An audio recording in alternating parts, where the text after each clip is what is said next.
Okay, let's dive in. This whole 5 a.m. club thing, it feels like it's absolutely everywhere now. It really does. Yeah. It's kind of exploded, hasn't it? This idea of getting up before the sun as the ultimate life hack. Yeah, exactly. And you see it all online, these like perfectly filtered photos of journals and sunrises.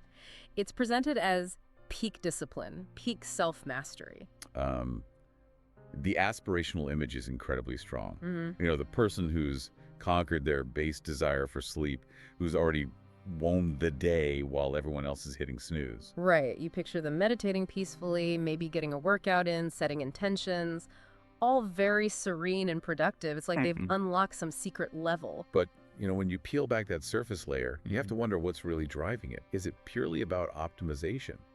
Or could something else be going on underneath? That's what I keep coming back to. Because honestly, when was the last time you just stopped, like properly stopped, without feeling guilty that you should be doing something productive? It's a real cultural anxiety, I Ugh. think. This glorification of busy.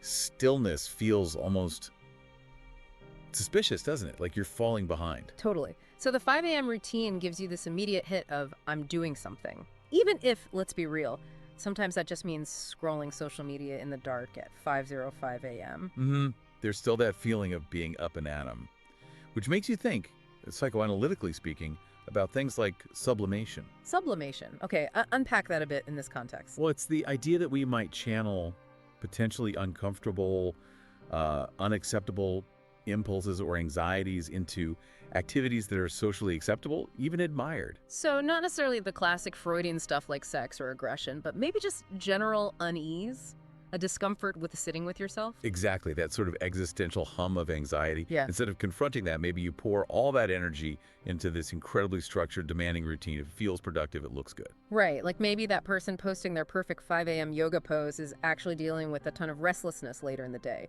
that the win isn't translating. It's quite possible.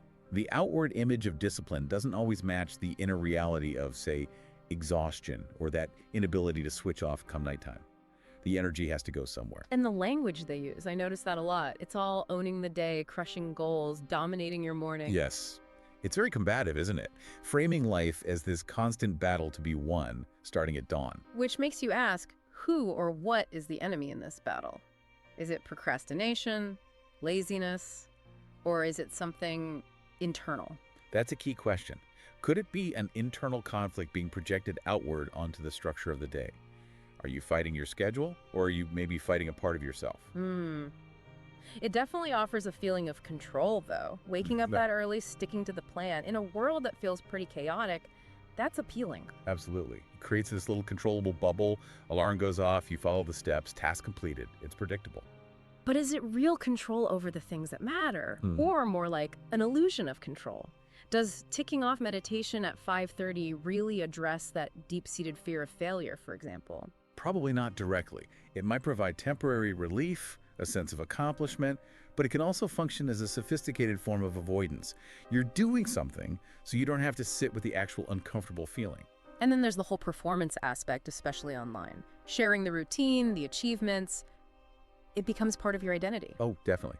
Personal growth becomes public performance, which adds another layer of pressure.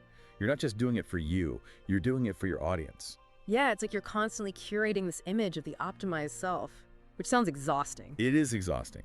And it potentially feeds into what Freud called the superego, that internalized critic, the voice of shoulds and ideals. Ah, the inner judge. Precisely. So the 5 a.m. routine might feel less like genuine self-care and more like appeasing this demanding inner critic, proving you're good enough, disciplined enough. Even if your body is screaming for more sleep or your mind just needs unstructured time, you're pushing through because you should. And think about libido, not just in the sexual sense, but as life energy. Where's that energy going? You mean it's being channeled? Potentially, yes. That fundamental life force, maybe full of raw desires or uncertainties, gets directed into these very specific controlled activities. The journaling prompt, the gratitude list, the workout stats. So you manage the energy by giving it these neat little boxes to flow into. It could be a way of managing it, yeah. Containing it, perhaps, because confronting the raw energy feels too messy or overwhelming. Yeah. But the risk is you neglect the deeper work, the source of that energy. Because you're so focused on the external doing. Exactly. And those underlying needs or anxieties don't just evaporate. They might pop up later, maybe as that late night doom scrolling or irritability, or just a vague sense of dissatisfaction. Right, the unconscious finding a way to be heard, even if it's distorted. The unconscious tends to do that. It operates on its own schedule, not necessarily the 5 a.m. one. There's also that fear, isn't there? That FOMO fear of missing out. Everyone else seems to be doing the 5 a.m. thing and thriving, and you feel like you're being left behind if you don't join in. Oh, that angst, that underlying dread of falling behind is a powerful motivator in our culture. And this links to another defense mechanism, displacement. Okay, so how does displacement work here? Well, you might feel anxious about, say, your career trajectory or your place in the world, big, scary, amorphous things. It's hard to tackle those directly. Right, much easier to focus on something concrete. Exactly. So you displace that anxiety onto your wake-up time. If I can just conquer this, if I can get up at 5 a.m., then I'm taking control. It feels like you're addressing the problem, but you're actually addressing a substitute target. A more manageable target. Precisely. It's less daunting than facing the root cause of the anxiety, which might be a fear of inadequacy or meaninglessness. And back to that aggressive language, crush, dominate, win. It still strikes me as odd for personal growth. It does suggest an underlying aggression, doesn't it? Perhaps it's linked to that inner critic again, the superego. A harsh self-judgment turned outward. So you crush your goals because you're constantly criticizing yourself internally for not being good enough. It's a possible dynamic. That drive to outperform externally mirrors a relentless internal pressure. And notice how people berate themselves if they miss their 5 a.m. routine. Oh yeah, massive guilt trip. I failed. That harsh self-talk is revealing. The routine becomes less about well-being and more about meeting an unforgiving standard. It feels like a trap. You're trying to get control, but you end up controlled by the routine and the self-criticism. It can become a cycle. Then there's projection too. How does that fit in? Blaming external factors for internal discomfort.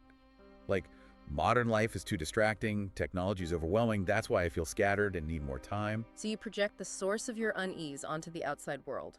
And the solution becomes get more time by waking up ridiculously early, rather than confronting perhaps an inner emptiness or lack of direction that makes the normal amount of time feel insufficient or threatening.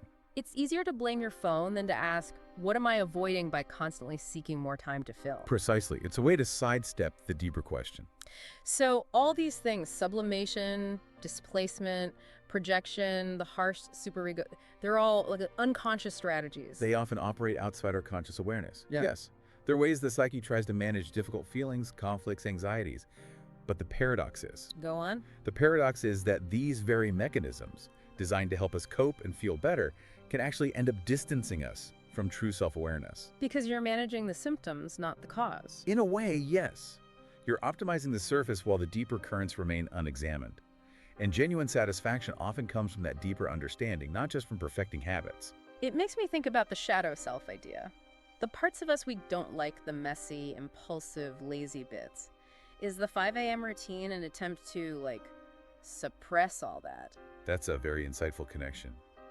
It relates closely to Freud's concept of the id, the reservoir of primal urges and desires. The intense control and discipline of a rigid 5 a.m. schedule could absolutely be seen as an attempt by the ego, conscious self, to keep the id firmly in check. To keep the messiness locked away. Right. To present a polished, controlled facade, perhaps driven by the ego ideal, that perfect version of ourselves we strive to be. But repression doesn't really work long-term, does it? Trying to squash those parts of yourself. Psychoanalytic theory suggests it doesn't eliminate the urges, it just pushes them underground. And repressed energy often finds other ways out. Like the late-night scrolling we talked about. Or snapping at someone. Exactly. Those moments when the carefully constructed control slips and the suppressed stuff bubbles up in less managed ways. The id asserts itself eventually. And that ego ideal, that perfect self you're chasing at 5 a.m., it's always just out of reach, isn't it? That's the nature of ideals. They can motivate us, but they can also set us up for perpetual striving and disappointment. The goalpost keeps moving, you achieve the 5 a.m. routine, but then there's always something more to optimize. A treadmill. A potentially exhausting one. And we haven't even touched much on the group aspect, the hashtag 5 a.m. club thing. Right, the community. That sense of belonging. Which can be positive, of course. Yeah. But it can also create pressure to conform. Is your desire to wake up early truly intrinsic? Or is it partly driven by wanting to be part of that admired group, to fit in. Fear of standing out, maybe? Fear of being the person who admits they actually like sleeping in? It could play a role. Sometimes group identity can mask a fear of individuality or a reluctance to face oneself alone without the structure and validation of the group. It all seems to point towards a broader societal thing, too. Like, Yeah. we're just really uncomfortable with vulnerability, aren't we? I think that's a huge part of it. This relentless push for productivity, for optimizing everything, even our sleep, it reflects a deep discomfort with stillness, with imperfection, with just being rather than constantly doing. Sacrificing rest for ambition is seen as noble, almost. Yes, and questioning that narrative feels almost countercultural.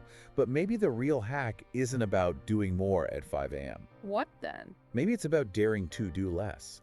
Less performing, less optimizing, less striving based on external pressures or internal critics. And more. But what? Resting. Listening. More resting, certainly. More curiosity about what's actually going on inside. Yeah. More acceptance, perhaps. Listening to the signals your body and mind are sending rather than just the alarm clock. Trusting that the unconscious, or whatever you want to call it, has its own wisdom, its own timing. Exactly. True insights often emerge from stillness, from sitting with questions, not just constantly chasing answers through action. So when that alarm goes off at that ungodly hour, the real question isn't just, can I get up? No. Perhaps the deeper question is, what am I truly waking up for? Am I running towards something genuine? Or am I maybe running away from something I'd rather not face? That jolt from the alarm. Maybe it's not just a call to action, but an invitation to wake up to yourself, all parts of yourself, not just the optimized, presentable bits. It could be. Real self-discovery might lie less in perfecting the routine and more in bravely facing the inner conflicts the routine helps us avoid. That's where the interesting stuff usually happens.